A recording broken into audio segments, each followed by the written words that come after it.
ఈ hand model కోసం అయితే పైన బుట్ట తీసుకుంటాం కదా, దాన్ని కరెక్ట్గా లోతీసిని అనేది ఇలా ఒకే వైపు వచ్చేలా చూసుకొని జాయిన్ చేసుకోండి. మిడిల్ టక్ ఇచ్చుకొని ఇప్పుడు కిందన బార్డర్ ఎంత వచ్చిందో చూసుకొని ఎక్స్ట్రా ఎంత ఉందో అటు ఇటు మిడిల్ నుంచి మార్క్ చేసుకోవాలి.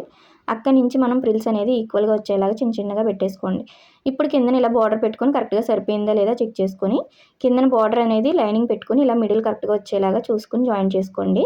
దీనిపైన ఇప్పుడు మెయిన్ పీస్ కూడా ఇలా కరెక్ట్గా బార్డర్ పెట్టేసుకొని అదే హాఫ్ ఇంచ్ ఉండేలాగా చివరి వరకు కూడా ఇలా స్టిచ్ వేసేసుకోవాలి. ఇప్పుడు ఇలా ఓపెన్ చేసుకుని రెండింటికి పైన ఇలాగ స్టిచ్ వేసుకోండి. చివరి కుట్టు పడాలి. లైనింగ్ని ఫస్ట్ ఇలా లోపలికి ఫోల్డ్ చేసుకుని హాఫ్ ఇంచ్ ఉండేలా చివరి వరకు కుట్టు వేసేసుకోండి. దీనిపైన బార్డర్ అనేది కూడా ఇలా లోపలికి ఫోల్డ్ చేసుకొని లైనింగ్ అనేది బయటికి కనిపించకుండా అడ్జస్ట్ చేసుకుంటూ చివరి వరకు కుట్టు వేసుకోండి. దీనివల్ల లోడింగ్ పద్ధతిలో రెడీ అయిపోతుంది.